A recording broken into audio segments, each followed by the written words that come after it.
자, 오늘은 세 번째 특강을 진행을 하겠습니다.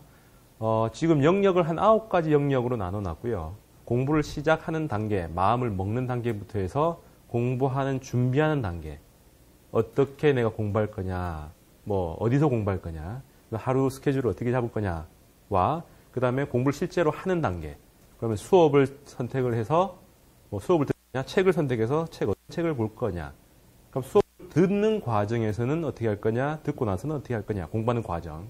그 다음에 공부하고 난 다음에 정리를 어떻게 할 거냐, 그런 것들로 나누어서, 그 다음 마지막 시험 치러 갈 때, 그런 얘기들을 해서 다 나누어서 한 9가지 영역으로 제가 나누어서 정리를 할 거고요. 기본은 공부 시작할 때부터 시험 치러 갈 때, 뭔가의 결과를 낼 때까지. 그럼 실제로 준비하는 뭔가의 과정들도 있지만, 이제 그 과정 속에서 나오는 우리 마음의 흔들림, 혹은 내 자신에 특화되어 있는 고민들도 따로 나눠서 정리를 할 겁니다. 오늘은 그 중에서 이제 딱 본 게임이죠. 공부를 하는 제일 첫 번째 수업을 듣는 과정에 대해서 얘기를 할 건데, 그 중에서도 노트 정리하는 것.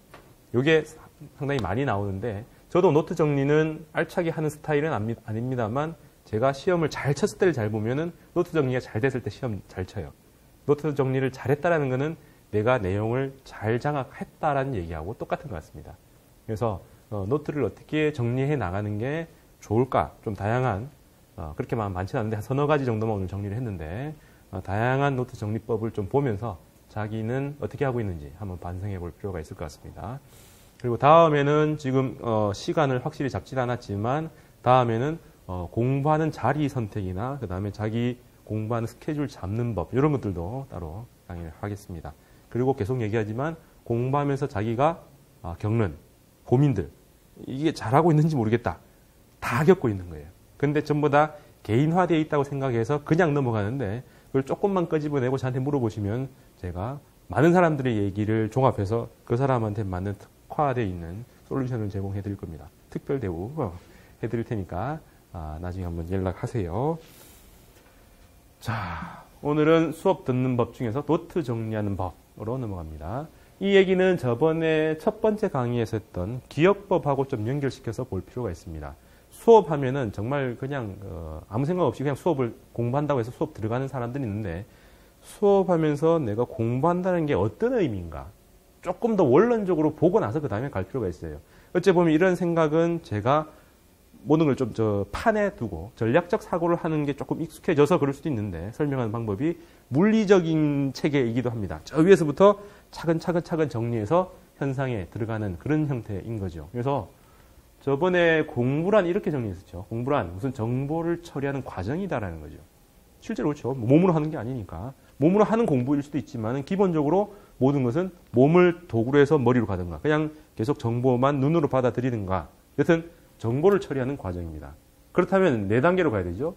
우선 어떤 정보인지 인지를 해야 되고, 인식을 해야 되고, 그 다음에 내 머릿속으로, 정보는 머리에서 처리를 하니까 내 머릿속으로 흡수를 해야 되고, 더 중요한 거는요, 연결을 시켜야죠. 내가 가지고 있는 기존의 네트워크망, 정보망이 있을 텐데 그거하고 연결시키고, 최종적으로는 연결만 시켜놓고 안 쓰면 안 되는 거죠. 끄집어내야 됩니다.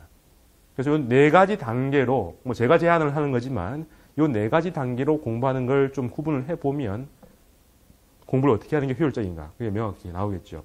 그럼 수업을 듣는다는 것은 이 중에 어떤 걸까요? 인식과 흡수 요 사이에 있습니다. 자기의 개인 능력 차가 있긴 하지만, 어떤 사람들은 1, 2, 3, 4번을 한꺼번에 다 하는 사람들도 있어요. 근데 어떤 사람들은 1번 인식만 하고 넘어가는 사람들이 있습니다. 근데 그건 수업 잘못 듣는 거죠. 기본적으로는 1, 2번과 관련되어 있는 게 수업에서 받아야 될 거기는 하지만, 1번은 수업 들어오기 전에 준비하고 있어야 돼요. 그러니까 수업 듣고 나서 공부 시작하는 사람들은 무조건 늦게 돼 있어요.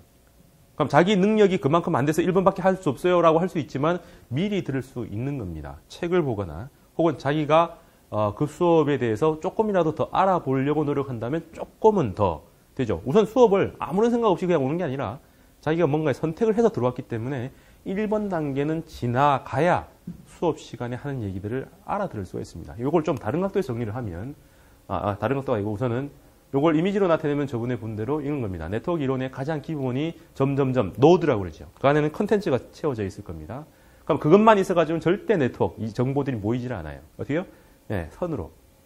다른 거하고 연결고리가 있어야 되죠. 그럼 이 연결고리, 관계망 속에 또 정보가 들어갑니다. 이 두 개를 우선 구분하는 게 기본이고, 그 다음 이것들은 뭉쳐져 있어요. 그냥 전부 다 독립적인 게 아니라 어느 단위로 정보들이 싹싹싹 묶여 있는 거죠. 뭐 도시로 따진다면은 큰 도시 안에 작은 구, 동 이런 게 있는 것처럼 많은 사람이 모여 있는 그 망이 있고, 또 조금 떨어져서 도로가 좀 연결되긴 하지만 저 멀리 또 하나 점에서 쫙 도시가 발달하고 사람들이 모여 사는 것처럼 정보들도 한쪽에 모여 있는 거죠. 이건 무조건 그렇게 돼야만 합니다. 한꺼번에 모든 것을 대상화할 수는 없는 거예요. 그래서 그것들을 일정한 단위로 묶고 또 그 단위로 묶인 걸 다시 묶고, 그래서 몇 단계까지 묶느냐는 것은 사람마다 다르겠지만, 정보 수준 따라 다르겠지만 어쨌든 묶여야 된다는 거. 이게 핵심입니다. 자, 그래서 전체적으로 보면 이미지 잘 만들어놨죠? 밝은 곳이 있고 어두운 곳이 있는데 연결이 있는 겁니다. 그래서 컴퓨터에서도 이 얘기는 기본적으로 두 가지 구성으로 갑니다. 컨텐츠를 채우는 거하고 걔들이 어디하고 연결되어 있는가. 연결, 포인트 함수라고 하죠. 그러니까 연결되어 있는 그 연결 고리를 찾는 것. 그래서 컴퓨터에서 파일을 삭제하는 거는 내용을 지우는 게 아니라 연결 고리를 끊어버리는 겁니다. 그래서 그 연결 고리에서 이제 필요 없다라는 정보가 이제 들어가는 거죠. 그래서 정보를 이렇게 생각을 하셔야 되고, 사람 몸에 대한 질병을 정리해도 이렇게 몸이라는 이 입체적인 굉장히 다차원적인 이 구조 속도 질병을 묶어보면은 그룹핑이 또 되고 연결고리도 보인다는 거죠. 자, 그래서 수업 듣기로 보면 수업이라는 거는 뭐 인류가 태어나서 없어질 때까지 그대로 유지될 것 같은데 기본적으로 공부하는 가장 기본 형태라는 거죠. 근데 공부를 꼭 수업을 들어야 되냐? 그건 아닙니다. 그죠? 스스로 할 수도 있는 거죠. 스스로 모든 걸 깨칠 수 있는데 그러려면은 자기 혼자 발생 과정을 다 거쳐야 되는 거라서 비효율적이죠. 뭉쳐있는 것처럼 지금까지 되어 있는 걸 한 사람이 정리를 해줍니다. 그럼 그 사람한테 정보의 정리권을 주고 그 정리되어 있는 걸 내가 받아들여서 계승을 해 나가는 그런 의미라고 보면 돼요. 자, 그래서 혼자 할 수도 있지만 기본적으로 수업을 듣는 건데, 수업도 외부로부터 정보를 받아들이는 방법 중에서 가장 효율적인 겁니다. 면 대 면. 사람 대 사람, 살아있는 생물 대 살아있는 생물끼리 정보를 교환하는 게 제일 좋으니까 수업을 들어요. 근데 수업을 할 수 있는 사람과 수업을 듣는 사람에서 할 수 있는 사람이 워낙 적기 때문에 1대1, 면 대 면에서 좀 더 넓혀가지고 1대 다로 가는 거죠. 지금은 좀 더 달라져서 현장에 모일 수 있는 사람이 한계가 있으니까 어때요? 전국으로 펴지고 시간적으로도 펴서 시간과 공간의 제약을 없애는 인터넷 강의, 동영상 강의가 더 들어가는 겁니다. 저는 두 개가 비슷한 속성이라고 봅니다. 왜냐하면 학생들이 반응을 안 하기 때문에. 수업하는 사람들 입장에서는 그냥 얘기를 하는 거고 수업 듣는 사람들은 그냥 정보를 듣는 거예요. 달라지는 거는 시야각이 178도 이상 되는 거냐, 180도까지 가느냐 안 가느냐, 자기가 적극적으로 질문할 수도 있다는 가능성의 차이인데, 인간과 실강의 차이는 화면의 크기의 차이와 입체감 혹은 내가 능동적으로 참여할 수 있는 이 정도만 차이인데 그거는 별로 중요하지 않습니다. 사람의 스타일이고 정보에 대한 신뢰도를 제가 어디로 주느냐의 차이죠. 나는 꼭 사람한테 배워야만 해 라고 하는 구닥다리 스타일도 있습니다. 혹은 육감적인 느낌을 좋아하는 사람들도 있고, 아니야, 내가 필요한 것만 내가 취사 선택할 거야. 오히려 만나면 더 귀찮아. 왔다 갔다 하는 시간도 더 귀찮아. 내가 필요한 그 정보만 난 선택할래. 그리고 내가 좀 잘 안 되는 거는 반복하고 잘 되는 건 건너갈래 하는 사람들은 인간이 더 나아요. 그리고 수업 내용이 좁은 화면에서도 다 알차게 구성될 수 있는 거시적인 안목을 안 주는 수업이면 그냥 인강이 좋고, 전체를 쫙 조망하는 그런 것들이 필요하다면 형광이 좀 더 좋겠죠. 형광은 칠판을 넓게 쓸 수 있으니까 뭐 그 정도 차이라고 봅니다. 수업은 그렇게 돼 있는 건데, 자, 앞에서 얘기했던 인식과 흡수, 연결, 그 다음에 호출 4단계로 본다면 인식과 흡수는 외부의 도움이 필요하죠. 흡수할 때도 필요하고, 근데 연결과 호출은 스스로 해야 됩니다. 그럼 수업 시간에 하는 거는요, 외부의 도움을 받아서 정보를 인지하고 흡수하는 단계니까 이 두 개를 봅니다. 근데 이것만 해도 바쁜 사람들이 있고요. 그러면서 자기 생각 다 하고 이게 뭐야 라고 할 수 있는 사람들도 있기는 합니다만 보통은 이거예요. 그럼 인식과 흡수도 살짝 구분되겠죠. 인식을 할 때 인식의 대상이 뭔지를 우선 나눠봐야 돼요. 이게 이제 공부할 때, 수업 들을 때 핵심인데, 제가 많은 학생들을 봐봤고, 공부 진짜 잘해도 받고 잘하는 친구들을 봤는데 여기서 갈리는 게 이 정도에서 인식의 범위입니다. 뭐 기억에 흡수하는 능력도 차이는 나지만 인식의 범위인데 어떤 사람들은 뼈대만 보기에도 바쁘고 근데 어떤 사람은 뼈대를 보고 바로 채우고 그걸 다 하는 사람들이 있어요. 근데 바쁜 친구들은 주로 뼈대를 안 봅니다.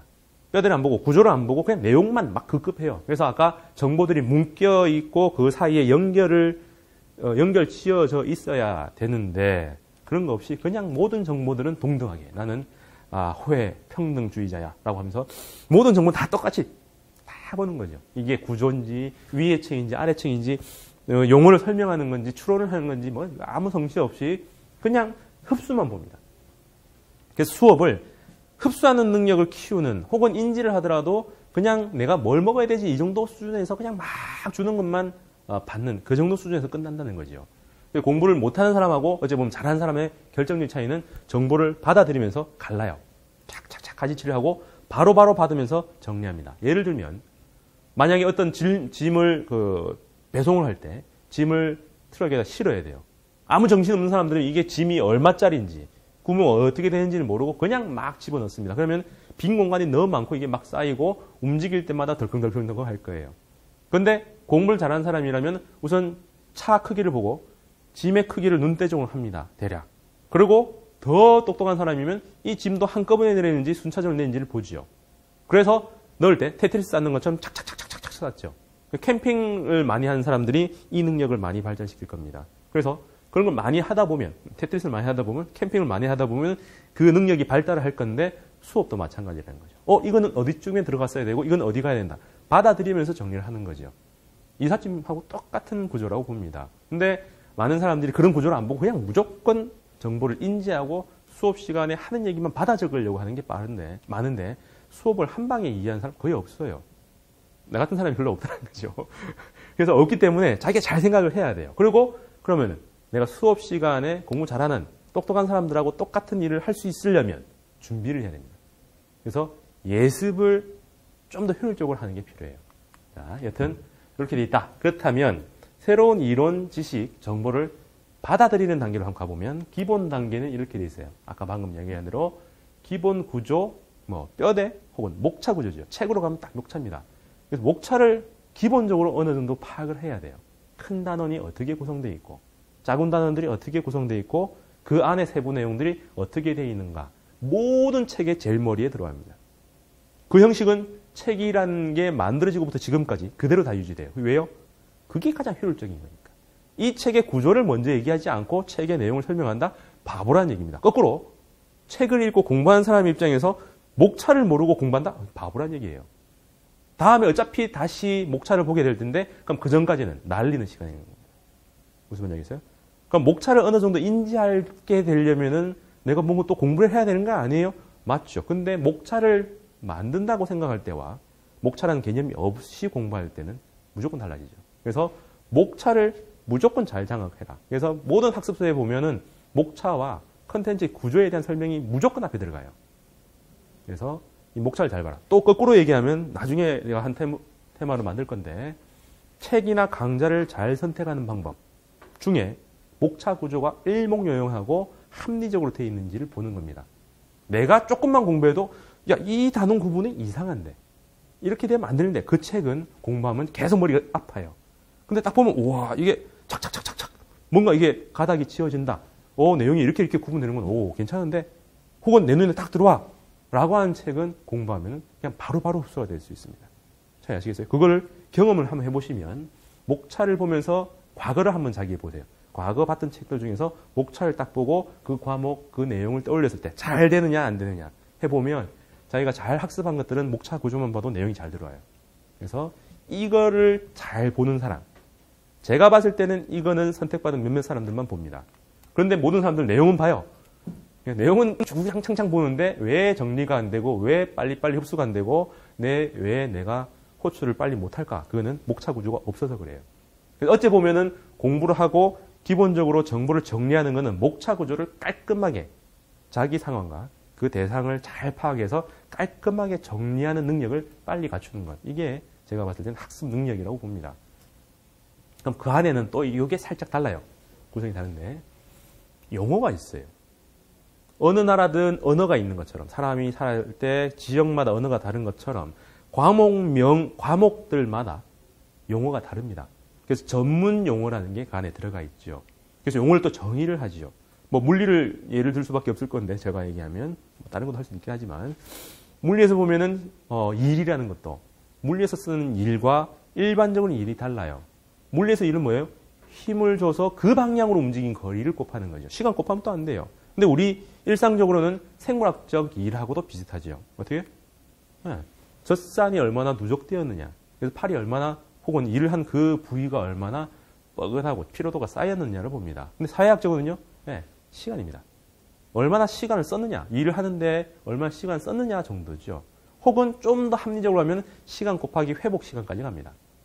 그만큼 일을 하고 그걸 다시 그 사람의 노동 능력이 회복될 때까지 얼마만큼 필요하냐. 그게 그 사람의 정량이 되고 같이 생산할 수 있는 능력이 됩니다. 임금 체계는 원래는 일하는 시간 플러스 회복하는 시간까지 더 들어가는 거죠.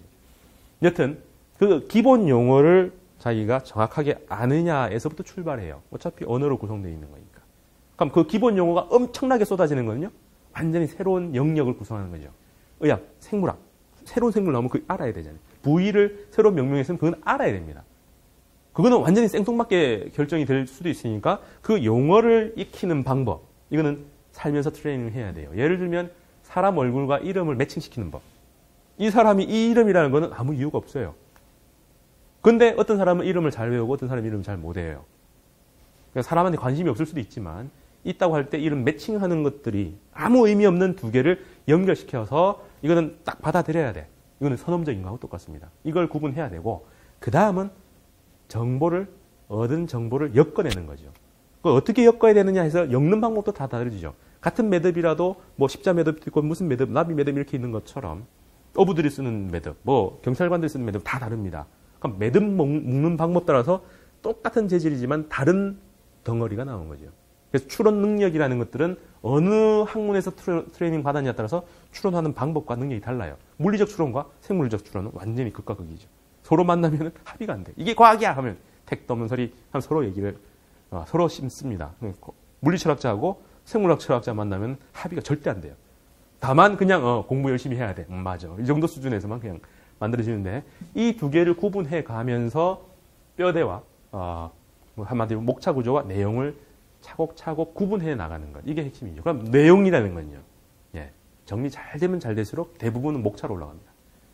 대부분은 목차로 올라가고 남는 게 없는 정도가 되면 그 사람은 그 내용을 어느 정도 다 이해한 거예요. 내용이 뭔가 막 설명이 많이 붙을수록 아직 정리가 덜 된 거라고 볼 수 있습니다. 자, 그러면 수업할 때 보면 기본적으로 예습, 복습, 그 다음에 본수업 이렇게 돼 있죠. 그 용도가 다 달라요. 예습을 누가 해? 당연히 안 합니다. 그러니까 본수업만 가지고 안 되니까 다시 집에 가서 복습을 해도 다 안 되고 수업 시간에 다 만족이 안 되니까 계속 수업이 딜레이가 되면서 자기가 받아들이는 양도 줄어들죠. 그래서 기본은 수업은 듣죠. 수업도 땡땡이 치겠지만 복습은 웬만큼 하죠. 그래서 복습을 가지고 사람의 수준을 높이기 위해서 복습 시간을 막 투입을 합니다. 인해전술이죠. 3시간 수업 듣고 복습을 5시간, 10시간 막 할 수 있는데 복습을 5시간 하는 걸 4시간, 한 10%, 20% 줄이기 위해서는 그보다 더 적은 시간에 투자 가지고도 가능해요. 어디? 예습에다 투자를 해요. 그래서 예습을 잘 할수록 본 수업 시간에 받아들인 양이 달라지고 복습 시간이 달라집니다. 다만 이 모든 것은 선지자적으로 미리 해야 된다는 게 굉장한 한계예요. 사람은 닥치지 않으면 안 하잖아요. 내일 모레 시험이 잡혀야 공부하는 것처럼 수업을 들어봐서 이거는 내가 들을 게 아니구나. 다시 이렇게 가는데 미리 모른다는 거죠. 근데 수험생이라면 그죠? 내가 뭘 공부하는지 알아요. 그러면은 스케줄에 무조건 집어넣어야 돼요. 본 수업하기 전에 예습 시간을. 예습은 정말로 학습하는 사람들 중에 활용하는 사람들이 굉장히 적습니다. 근데 예습을 잘하는 사람 치고 공부를 못하는 사람이 없어요. 복습은 다 해도 공부를 잘 못해요. 근데 모든 사람들을 수준을 올릴 수가 있어요. 복습 시간 양만 쫙 늘리면. 근데 예습은 하기만 하면. 그 습관만 들여가지고 3시간짜리 수업 같으면 그거에 한 10%, 20% 시간. 180분 정도 중에서 한 20% 정도에서 한 20분에서 한 30분 정도만 미리 이해하는 게 아니에요. 그냥 예측하게 만드는 겁니다. 그렇게 해서 예습만 하고 오면 본 수업에서 듣는 게 훨씬 달라져요. 이건 제가 수업 커리큘럼에서도 실험을 해봤고요. 제 스스로도 실험해봤고 사람들 관찰해가지고 얘기했을 때 다 실험해본 겁니다. 이건 명확해요. 예습을 잘해야 돼요. 근데 예습을 하기 위해서는 자기가 선지자적으로 혹은 굉장히 노력을 많이 해야 되니까 그게 불가능한 거죠. 그래서 수업에 미리 예습하게 하는 그런 수업을 듣는 겁니다. 기초과정이나 혹은 용어 정리 과정, 맛보기 과정 이런 것처럼 그걸 넣고 본 수업에 하는 거죠. 자, 그러면 왜 예습이 중요하냐면 이 앞에 얘기로 하면은 바로 목차 구조와 컨텐츠, 내용을 채우는 것을 한꺼번에 못하기 때문에 그래요. 그럼 예습은 기본적으로 뼈대를 만들어 놓는 겁니다. 수업 들으면서 뼈대, 이거는 뼈대, 이런 구조로 내용 채우네. 또 이런 구조, 올라갔네, 단계가. 호언 단계 내려갔네. 그걸 하면서 할 수 있을까요? 저는 되는데요. 다 안 된다는 거죠. 무슨 말인지 알겠습니까? 제 친구들은 대부분 이게 다 가능한 친구들이 많았어요. 근데 서울대 갔다고 이게 가능해요? 아닙니다. 복습을 진짜 열심히 하고요. 자기의 능력이 좀 안 되는 것들도 인해 전술로 시간과 에너지를 투입해서 막는 사람들도 있었어요. 시험이니까. 어떻게 공부하냐가 아니라 공부한 결과만 가지고 오면 되니까 그런 사람이 가능합니다만 서울대 물리학과에서는 없었어요. 그런 사람은. 그래서 그 친구들은 대부분 수업 시간에 이해하고 안 하고 구조가 어떻게 되는 건 다 알아요. 질문이 아주 날카롭게 나오는 이유가 구조를 아니까. 수업을 처음 들어도 이건 이런 차원이고 이건 차원이고 그럼 여기서 이상하네. 그럼 여기서 이상한 내가 이거 모르네. 그럼 다 집에 와서 이걸 해야지. 이걸 아는 사람들이에요. 그래서 학부 동기 친구들하고 얘기할 때하고 학생들을 얘기할 때하고 차이가 여기 있습니다. 수업 들으면서 목차를 다 이해하는 사람, 눈빛을 보면 대충 알아요. 그런 사람들은 질문도 다르고요. 공부하는 흐름이 달라져요. 차이 아시겠습니까? 굉장히 중요한 거예요. 제가 요새 많이 밀고 있는 거예요. 예습해라. 이걸 갖다 이제 플립드 러닝, 거꾸로 학습법 이렇게 막 나오는데 기본은 뼈대예요. 그래서 수업 들어오기 전에 목차라도 봐라. 혹은 수업 들어오기 전에 그 내용에 해당하는 기본 용어 혹은 내용에 대한 것만 한번 눈여기라도 쫙 한번 보기만이라도 해라. 한번 본 거하고 안 본 거 다르고요. 한번 보면서 뼈대를 어느 정도 만들어 보고 오는 사람과 아닌 사람이 달라요. 그래서 이걸 우선적으로 해야 되고 그래서 용어도 우선 알아야 되겠죠. 그러면서 보면 이상한 용어가 나와요. 들시다 보니까 뭔가 나올 것 같은데 이상한 용어가 있어. 그럼 사전 한번 찾아보고 그럼 영어는 들려야 될 거 아니에요. 한국말이지만 영어처럼 들리면 안 되는 거 아니에요. 베트남 말처럼 들리면 안 되는 거 아니에요. 그래서 뼈대를 보고 기본 용어를 익히고 오는 것. 그게 기본적으로 인식의 과정입니다. 인식을 수업 시간에 한다고 하는 건 잘못된 거예요. 이해됩니까? 그럼 수업 시간에는요. 내용과 추론을 구분해 나가는 거예요. 뼈대는 돼 있고 쫙 설명한다면 저런 거를 이 뼈대 안에 이런 내용을 채워야 되는구나. 정보를 주는 것. 혹은 거기서 이런 추론 방법을 한다. 저게 저렇게 흘러가는구나. 책으로 쓸 수 없는 얘기들이 많거든요. 옛날에는 지금은 그렇게 구분하지는 않지만 과학과 기술을 가르는 기준이 명시적으로 말을 할 수 있느냐, 암묵적으로만 얘기할 수 있느냐, 노하우에 해당하는 거냐. 명시적으로 말할 수 있는 게 과학이고 암묵적으로 아름아름이로 혹은 노하우로 전달되는 게 기술이다라고 얘기를 했었어요. 요즘 그렇게 나오진 않지만 요즘은 그런 특성이 있습니다. 책으로 혹은 인터넷 강의로 오디오로 전달할 수 없는 그 애매한 지점이 있죠. 저는 호재장이라고 부르는데 수업에 딱 들어와야만 그 생생함이 느껴지는 게 있는데 인터넷 강의에서 살짝 떨어지는 감이 있습니다. 무조건 떨어지는 거는 오디오나 활자로 가면 무조건 떨어져요. 책으로만 봐가지고는 이게 그 얘기였구나를 전혀 알 수가 없죠. 근데 그걸 완벽히는 아니지만 거의 90% 이상 따라잡는 게 인터넷 강의죠. 그래서 인터넷 강의가 잘 구성되어 있는 것을 보는 것은 제가 봤을 때는 인류 학습 방법의 혁명이라고 저는 봅니다. 그러니까 그걸 인강은 본 수업의 대용으로도 쓸 수 있는데 예습으로 쓸 수 있는 거죠. 인강은 내가 몰라도 그러고 애를 내서 책을 읽지 않더라도 틀어만 놔도 가잖아요. 그죠? 영화를 끝까지 어려운 영화도 끝까지 졸지연장 볼 수 있는 거는 강제적으로 쫙 정보가 복합적으로 오니까 그냥 한번 놓고 잘 어렵네. 하지만 다음 내가 이거 몰라도 진행은 되니까 책은 진행이 안 되잖아요. 그래서 인강은 제가 봤을 때는 예습하는 데 쓰는 게 훨씬 더 좋다. 그게 제 생각뿐만 아니라 요즘 찾아보니까 플립드 러닝이라고 거꾸로 학습법이라고 이런 번역에서 나오는데 본 수업 들어오기 전에 정보와 관련된 거는 선생님이 인강으로 혹은 PPT 영상을 찍어서 학생들한테 줘요. 그러고 나서 수업에서는 그 내용을 익혔는지 익혀가지고 어디에다 대입할 건지를 토론시킵니다. 그러니까 초등학교에서 확 바뀌는데 바로 적용 가능했는데 해보니까 졸든 학생들이 싹 사라지는 경우가 생깁니다. 미리만 보고 오면은 애들이 막 떠들어요. 지가 뭔가 아는 게 생기니까 입이 완전히 터져가지고 막 짝짓거려집니다.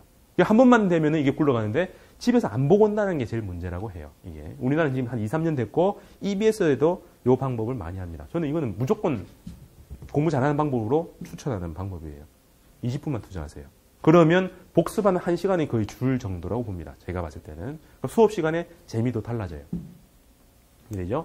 자, 그래서 본 수업에는 그 구조를 가지고 내가 어떤 내용을 채울 건지, 그러면 추론인지 새로운 지식인지를 자 구분해가면서 모르는 걸 영역을 칠하고 이렇게 나가는 거예요.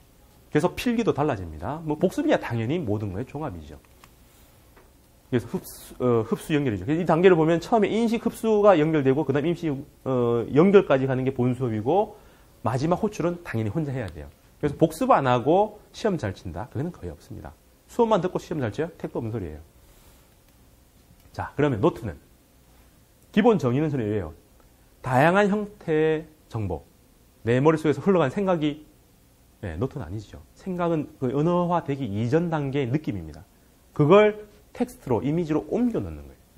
그래서 나눌 수 없는, 텔레파시가 있지 않고서는 나눌 수 없는 그 정보의 흐름을 내가 나눌 수 있는 형태로 옮기는 것. 그리고 나 자신도 내가 지금의 나하고 미래의 나가 소통이 안 되니까 미래의 나하고 소통을 해보려고 옮겨 넣는 과정이 텍스트, 노트, 이미지로 정리해서 노트가 되는 거예요. 이걸 잘못 생각하는 사람들이 수업용 노트하고 아이디어 노트는 달라요. 아이디어는 진짜 훅 지나가는 걸 잡아야 되니까 팍팍팍 갈기고 주변에 노트를 막 해서 아무렇게나 남기기만 해라. 이게 핵심이고요. 수업 정리용은요. 아까 말대로 체계적으로 정보를 정리하는 겁니다. 그러면은 정보를 받아들일 때하고 다시 정리할 때가 분명히 달라야 되겠죠. 귀찮다고 수업 시간에 내 정리용 노트를 만들겠다? 그건 진짜 바보짓입니다. 복습에서 할 짓을 본 수업에서 뭔가 이게 받아들이고 선생님으로부터 받아들였는데 지가 나중에 하기 귀찮아가지고 필기하는 데 집중하는 것. 그건 정말로 거꾸로 뒤집어서, 거꾸로, 아까 그 거꾸로 말고 뒤집어서 공부하는 방법이에요. 공부 못하는 지름길입니다. 아니면 엄청 잘하거나 수업 시간에 내 에너지의 10분의 1만 써도 되는 수업이면은 그 짓을 하고 있어도 돼요. 근데 대부분 그러지는 않죠. 그래서 그게 두 개 다르다는 거죠. 그래서 수업용 노트는 쏟아지는 정보를 체계적으로 정리하는 거고요. 아이디어는 흘러가는 걸 잡기 위해서입니다. 안 잡아놓으면 이게 이제 훅 사라지니까. 내가 기억도 못하니까. 그 신내림을 옮겨 넣는 거하고 똑같아요. 신탁을. 그리고 이게 아주 중요한데 초벌 노트하고 최종 노트, 방금 얘기한 대로 초벌 노트하고요. 최종 노트는 무조건 달라요. 이걸 2단계를 할지 3단계를 할지는 사람마다 다른데 요새 나오는 서울대에서 A뿔 받는 학생들은 무조건 몇 단계 이상 거칩니다. 뭐 4단계 지나가는 사람들도 있고요. 그래서 요걸 제가 노트하기 굉장히 싫어하고 아이디어 노트 있는 것도 싫어하고요. 다 싫어하는데 내가 시험 칠 때는 이걸 굉장히 열심히 합니다. 굉장히 열심히 해요. 그래서 최종 노트는 글씨는 개판이겠지만 내가 알아봐서 딱 어디에 뭐가 있는지 다 알게 만들어요. 그리고 그 노트가 내 머릿속에 딱 들어오는 순간 공부 끝이라고 할 정도로 노트를 잘 만들었어요. 근데 중요한 건 내 마음대로 만들었기 때문에 내한테 맞게 만들었기 때문에 내 친구들이 내 노트를 들고 와가지고는 별로 도움이 안 돼요. 왜? 많이 축약되니까. 나한테는 필요한 건 몇 개 안 되고 나는 대부분은 녹여내고 마지막이 남기는 거예요. 그래서 모르는 사람의 목차 구조와 잘하는 사람의 목차 구조는 달라요. 그 안에 들어가는 내용도 달라요. 그러니까 공부를 많이 하고 초벌이 재벌 하면서 최종되면 이게 작아질수록 공부를 잘하게 됩니다. 그렇다고 무조건 줄이면 안 되고요. 없어도 내가 할 수 있는 정도까지 하는 거예요. 그래서 이걸 보면 이거는 지금 인터넷 같은 데 보면 별로 안 나와요. 저는 한 2-명 정도 봅니다. 수업이 쫙 흘러갈 때, 특히 인문학 강의를 할 때 저 선생님 말이 굉장히 특이해서 적으려고 하면 초서체. 그냥 필기하고 똑같이 가는 거예요. 그래서 노트도 아니고 그냥 이면지 같은 데는 그냥 개발세발해요. 보지도 않습니다. 그래서 막 이렇게 써요. 나중에 지가 못 보라도 그냥 선생님 얘기 흘러가고 그 흘러가는 걸 그냥 빨리 그냥 손을 쓰는 거죠.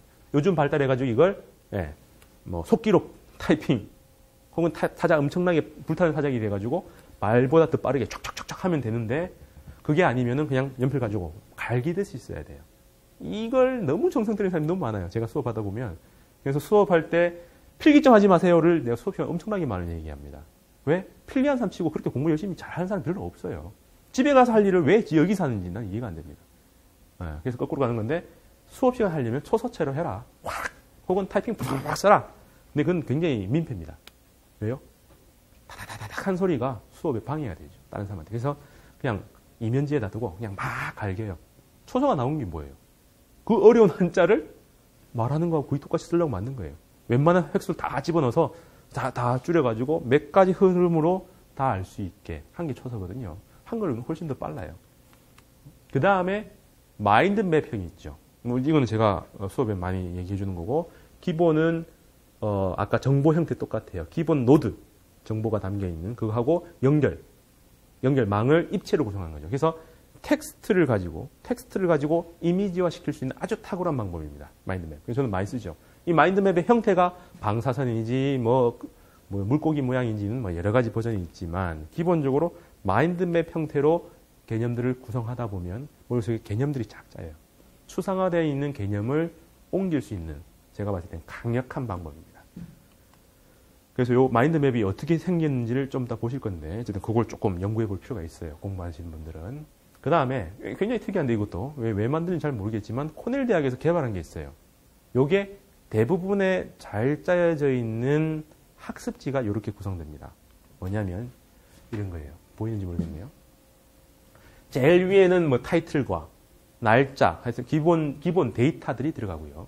그 다음에 본 수업에서 여러분들 주로 하는 것들이 이제 여기에 판서를 하더라도 판서하고 뭐 노트 필기하는 게 다 오른쪽에 들어가게 해요. 구획을 해서. 왼쪽엔 날개처럼 해서 살짝 음영처럼 조금만 갖다 놔요. 뭐냐면 아까 말대로 노드로 뭉치게 만드는 거예요. 이건 풀텍스트가 풀어져 있는 거라면 이 중에 가장 핵심 키워드만 뽑는 겁니다. 책을 읽으면서, 인문학 책을 읽으면서 그냥 줄 치면서 보는 사람들도 있는데, 줄 옆에 중요한 얘기를 한 단어, 혹은 한 문장으로 정리하면서 봐야 될 것들이 있어요. 어려운 책 같으면. 인문학 책이나 사회학 책이나. 옆에 정리하는 것처럼 이 내용이 쭉 흘러갈 때 디테일을 굳이 필요 없는 거. 제가 얘기하는 대로 하면은 목차를 나름대로 뽑아내는 거예요. 그래서 키워드 중심으로 찾아내요. 그럼 이 내용을 보기 전에 이것만 봐도 대충 어떤 걸 봤어라는 게 딱 떠오르더라. 그 다음에 이 전체에 대한 나름대로 이 키워드만 가지고 연결할 수 있는 거. 망을 짜는 거죠. 그래서 키워드를 가지고 요약한 걸 밑에다 놨습니다. 이거는 나중에 하는 거죠.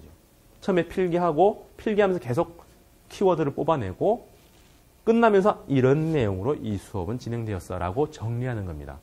아주 간단한 건데 창의력이 들어갔기 때문에 이거는 이름이 들어가요. 코넬 대학에서 만든 코넬식 노트 필기법입니다. 엄청나게 많이 학습법에 찾아보면 나와요. 본 적이 있어요? 처음 봐요? 근데 이게 제 책도 이렇게 돼 있잖아요. 본문 지나가면서 옆에 노트나 뭐 힌트 이런 것들이 많이 들어가죠. 그 이유는 이것도 기본적으로 목차 구조를 잘 짜라는 얘기죠. 그냥 놔두면 목차 구조를 넣을 데가 없으니까 오른쪽에 하고, 비더라도 오른쪽에 하고, 여기는 요약을 해라. 요약을 해라고 강조하다 보면은 그 안에 이제 구조들이 보이는 거죠. 너무 살들이 많으면, 내용들이 많으면 그게 안 보이는 거예요. 그래서 그렇게 넘어가라는 게 코넬 대학에서 만든 거고요. 마인드맵이 이렇게 생겼습니다. 핵심 키워드에서 방사선이든 뭐든 어쨌든 가지가 뻗어나가요. 그래서 이걸 요즘 우리나라에서는 가지라고 불러요. 요걸 갖다 노드라고 부르고요. 노드에서 가지 치면서 그 안에 흐름들에 대한 얘기들을 이렇게 넣고, 이 굵기가 중요도와 연결됩니다. 요런 포맷에서는. 그럼 그 안에서 어떤 또 다른 노드가 있다면 거기에 노드에서 또 새끼를 치는 거죠. 그래서 이걸 어미, 뭐 아들, 뭐 이렇게도 얘기하고요. 옆으로 가면 형제, 노드 이렇게 부릅니다. 근데 요 구조가 기본적으로는 대부분의 정보들이 이렇게 돼 있기 때문에 요 방법을 쓰라라고 추천을 많이 해요. 요 방법보다는 보통 이제 트리 구조라고 제일 처음에 하나에서 2개, 여기서 하면 하나에서 5개, 5개 안에서 각각에서 2개, 3개, 2개, 3개 쫙 뻗어나가는 거. 왼쪽 끝에서 오른쪽으로 혹은 위에서 아래로 가는 방향으로 계속 가지를 더 넓혀 나가는 방법이 일반적인 마인드맵 형태입니다. 요걸 생각을 하다 보면은 굵기나 가중치나 혹은 그 사이 연결망과 그 노드가 다 표시가 되니까 정보적 속성에 맞는 필기죠. 그럼 아까 코넬 대학하고 살짝 차이 나죠. 뭔 차이예요? 코넬대는 컨텐츠를 넣으면서 거기서 뽑아내는 아주 간단한 트리 구조의 역행 구조죠. 여기는 위에서부터 내려옵니다. 탑다운 방식이죠. 그러면서 옆으로는 방사선이든 정보의 기본 속성에 맞춰서 가는 거죠. 이거는 목차 구조라고 하기는 조금 애매합니다만 단계가 다르죠. 1단계, 2단계, 3단계, 4단계 이렇게 구분할 수 있는 것.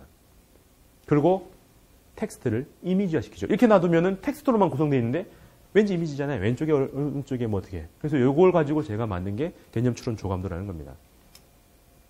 그럼 좀 더 만들어 놓으면 이거는 프로그램 관련 했어요. 아까 손으로 만든 거고 프로그램 만들면은 뭐 여기는 뭐 할까라는 걸 가지고 인터넷에서 그냥 끌고 온 건데 해가지고 나가는 거죠. 오른쪽에 있는 거하고 왼쪽에 있는 거 구분 두기도 하고요. 그래서 위치에 따른 위상학이죠. 위치에 따른 정보도 담아둘 수가 있는 거죠. 배열 순서도 있고. 그래서 이렇게 정리하는 게 제가 봤을 때 정보 정리하는 가장 좋은 방법이에요. 이렇게 잘 정리한 사람이 머릿속에 깔끔하게 들어가 있는 겁니다. 그리고 이거는 발상할 때도 아까 아이디어 체크할 때도 굉장히 효율적으로 쓰입니다. 해놓고 나면은 이 두 개는 저쪽으로 가야 돼. 그냥 막 쏟아놓고 정리를 하는 거죠. 묶어나가기. 네, 그런 식으로 되어 있어서 노트가 제가 봤을 때 한 3가지 정도를 하면 될 거. 자, 수업 들을 때하고 수업 들은 이유가 달라요. 수업 들을 때는 기본적으로 초서체로 그냥 보지 않고 날려 써야 돼요. 정성 들여 쓰면은 말을 못 쫓아갑니다. 그래서 말 속도에 맞춰서 흘려 쓰는 방법. 그럼 다 하려면 팔 빠지겠죠? 핵심만. 그렇게 나오고 더 좋은 거는 책이나 다른 사람 노트를 쓰는 게 제일 좋아요. 왜? 처음 들을 때는 내가 구조를 한꺼번에 못 만들어요. 그러면은 그 사람이, 그 선생님이 만든 책을 가져오면 그 책하고 얼마나 싱크로율이 좋으냐는 좀 다르지만 대부분은 책하고 강의가 비슷하게 갑니다. 적어도 구조는 같아요. 목차 구조는. 그러니까 그 책을 펼쳐보면서 이 구조로 가는구나 해서 구조를 미리 공부 안 했을 때 도움을 받죠. 혹은 미리 보면 되죠. 아니면 다른 사람 노트라는 거는 매 순간 달라질 수도 있지만은 어쨌든 그 사람이 정리한 거잖아요. 그럼 정리한 걸 미리 받으면 뭐가 좋아요?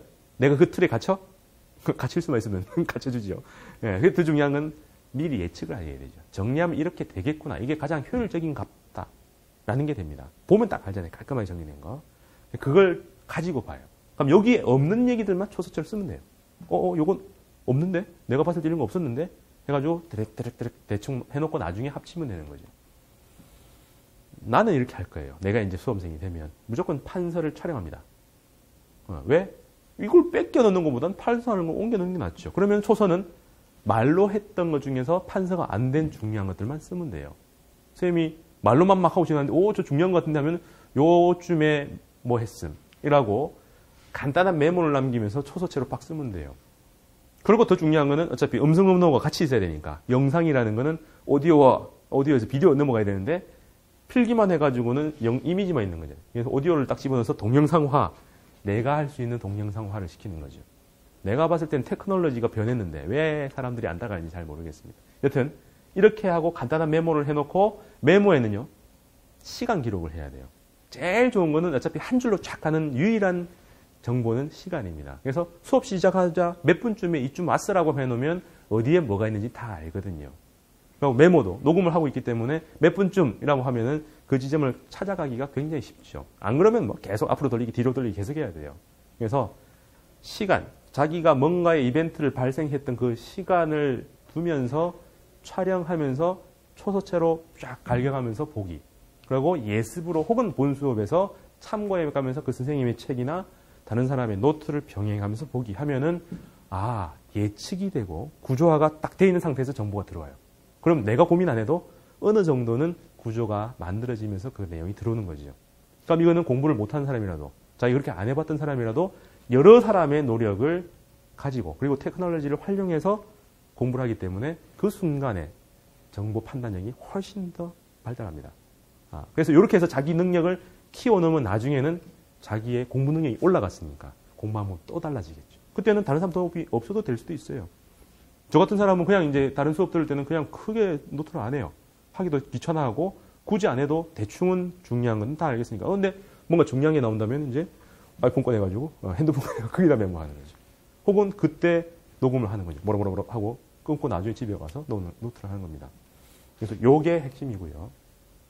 그 다음에 처음 들을 때는 아까 계속 얘기한 대로 구조, 목차 구조를 잘 만들어 놓는 거. 콘텐츠 채우려면 안 돼요. 콘텐츠는 책에도 있고 다 있어요.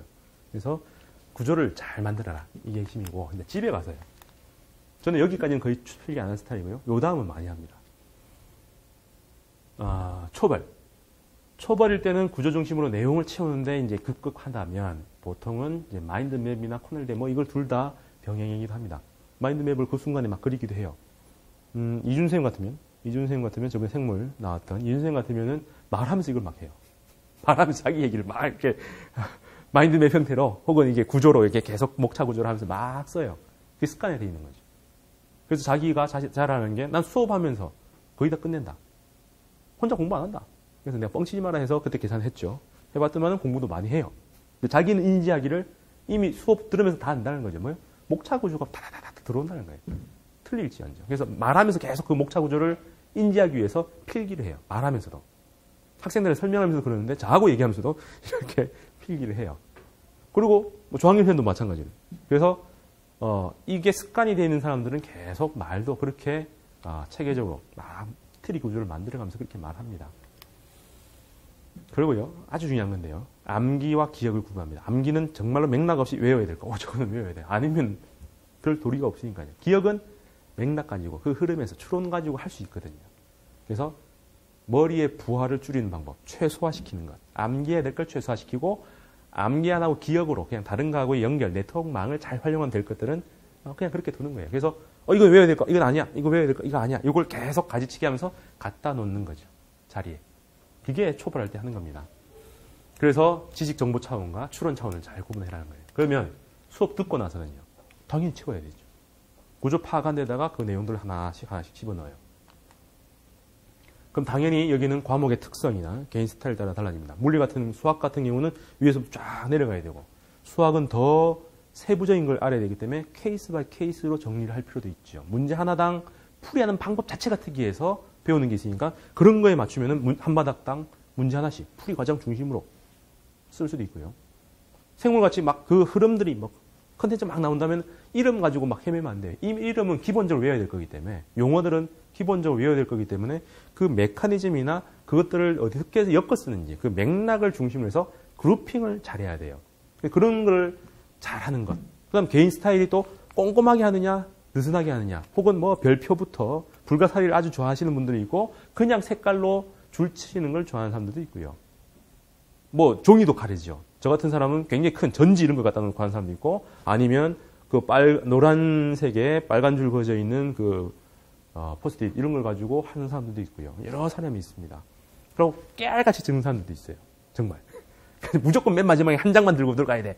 그래서 계속 앞서가는 거죠. 그걸 가지고 목차 구조를 더 강하게 만들려고 이제 자기를 추동하는 건데 스타일에 따라 달라집니다. 나중에 제가 뭐 이 얘기가 많이 발달을 하고 그다음에 상담이 많이 깊어지면 이런 것들을 더 끄집어낼 수 있는데 지금 어쨌든 과목 개인 특성에 따라 달리 해라 정도만 얘기할 수 있을 것 같습니다. 근데 해봐야 여러분들은 새로운 걸 개발할 수 없어요. 특히 우리나라처럼 학습 그 시장이 자본의 투자가 엄청나게 돼 있다면 웬만한 거는 다 나와 있어요. 웬만한 건. 저처럼 이제 이건 아니야라고 해서 개발한 사람도 있는데 그래서 제가 책을 또 내잖아요. 그런 것처럼 새로운 것들이 나올 수도 있지만 자기가 또 새로운 게 개발할 수도 있지만 그거는 수업 듣고 나서 어느 정도 이후에 자기가 만들어요. 그러면 수업 듣는 과정에 공부를 하는 과정에는 잘 돼 있는 교주에 따라가는 게 제일 핵심입니다. 그럼 그 정도는 자기가 이제 따라갈 수 있으니까 그래서 아까 책을 참고했던 그 책의 구조하고 비슷하게 갑니다. 다만 책은 모든 사람들한테 만족시키는 구조고 내만 만족시키면 된다면 많이 빠지겠죠. 나 이 정도는 알아. 요걸 모르겠네. 요 정도는 알아. 요걸 모르겠네. 그럼 내 손이 들어가는 건 또 다르죠. 그래서 그렇게 대부분 핵심 교재, 자기가 핵심으로 보는 그 교재하고 닮아가도록 정리하는 게 핵심이고 이거는 아마 출구를 해야 됩니다. 분량을 최소화하는 것. 분량을 최소화하는 거는 구조를 잘 짜야 되죠. 그리고 자기가 많이 외워야 돼요. 그래서 안 외워지는 것, 자기 특성화를 찾아내서 안 외워주는 것, 잘 까먹는 것 위주로 해서 하고 한눈에 파악하기 위해서 그림이나 색깔이나 별표나 혹은 종이 크기를 결정합니다. 작은 것 같으면 작게, 큰 건 큰 게, 뭐 이렇게. 저 같으면 큼직큼직이 아닙니다. 이게 나는 아주 중요하다고 생각하는데 빽빽하면 마지막 버전에서 수정을 못해요. 다 했는데 빠졌어. 그러면 곤란하잖아. 여백을 둬야 돼요. 여백을 둬야 그 사이사이에 상상력도 생기고요. 실제로 노트를 빽빽하게 하는 사람하고 느슨하게 하는 사람하고 상상의 여지는 좀 달라요. 그래서 상상의 여지를 두고 아무리 학습을 잘했다 하더라도 자기의 응용력을 사장시키면 안 되니까 자기의 그 활용, 호출해서 쓰는 걸로 간다면 여백을 좀 놔둬야 됩니다. 그래야지 여기서 자기 메모를 하죠. 제가 쓴 책이 이때까지 없었던 물리책인데 그 책의 그 기원은 고등학교 1학년 때 노트를 해놓은 거였어요. 그래서 이 이론 내가 새롭게 개발했어 해놓고 옆에 빈칸에다가 막 이건 이런 의미야 막 했던 게 나누기의 의미, 빼기의 의미 이런 것들이 지금 들어와 있는 거죠. 그래서 그런 여백을 둬야 재미도 있고요. 자기 네트워크가 강해지면서 자기의 독창성이라는 게 만들어져요. 여백의 힘인 거죠. 그래서 저는 이렇게 추천합니다. 근데 사람들마다 좀 다르긴 한데 여백을 좀 넣더라. 거기다가 개인화되어 있는 아이디어들. 요거는 이렇게 이해할 수도 있어. 나는 이걸 이렇게 외울래. 그런 것들을 옆에 해놓으면 돼요. 남한테 보여주는 게 아니라 내가 쓰기 위한 거죠. 자, 그래서 기본적으로 최종 버전은 내한테 필요한 정보, 내가 잘 까먹는 걸 위주로 해서 구조가 잘 짜여져 있는 그런 형태가 될 겁니다. 그리고 한 장으로 여백이 좀 있는 형태. 요게 마지막 시험장에 들고 들어가는 거죠. 이해됩니까? 그럼 여기서 여러분들이 지금 뭘 잘못하고 있는지, 뭘 놓쳤는지를 보시면 아마 지금 공부하는 반성이 다 많이 될 건데 제가 강조하는 건 목차 구조, 예습. 이건 굉장히 중요해요. 그럼 예습은 어떻게 해요? 책만 보는 거는 좀 한계가 있고 제일 좋은 거는 그 수업을 인강으로 미리 듣는 게 제일 좋아요. 그냥 듣는데 꼼꼼하게요? 아니요. 흘려들어요. 흘려서 이런 게 있네. 대략. 잘 이해 안 되면 이해 안 된다는 태그를 달고 잘 이해되면 잘 된다고 태그를 다는 것. 이게 공부를 빠르고 정확하고 잘하는 방법입니다. 2번 들으면 달라지는 건 알죠? 같은 거라도 2번 들으면 들리는 게 달라요. 그게 공부 잘하는 사람하고 못하는 사람의 차이입니다. 공부 잘하는 사람은 이미 여러분들 2번 들어야 될 얘기를 다 알고 지나가고 있어요. 근데 여러분들 2번 들으면 달라지잖아요. 그래서 내가 첫 번째 잘못 들었어가 아니라 2번 들으면 내가 들리는 게 다르네. 그럼 2번씩 듣자. 근데 수업 듣고 2번 들어요? 바보입니다. 수업 듣기 전에 미리 들어요. 그게 여러분들을 똑같은 시간 투자했는데 더 좋은 효과를 내고 여러분의 능력을 키우는데 도움이 될 겁니다. 됐나요? 네. 자, 오늘 수업 들으면서 노트 정리하고 생각을 정리하는 그리고 공부를 잘하는 그 비법에 대해서 나름대로 정리를 해드렸습니다. 그렇죠? 자, 다음 시간에는 또 다른 주제로 그리고 상담 지금 예약을 했습니다. 사람들이. 그래서 그거 가지고 개인적으로 고민을 풀어주는 그런 걸로 또 대처를 하겠습니다. 또 다음에 뵙겠습니다. 수고했습니다.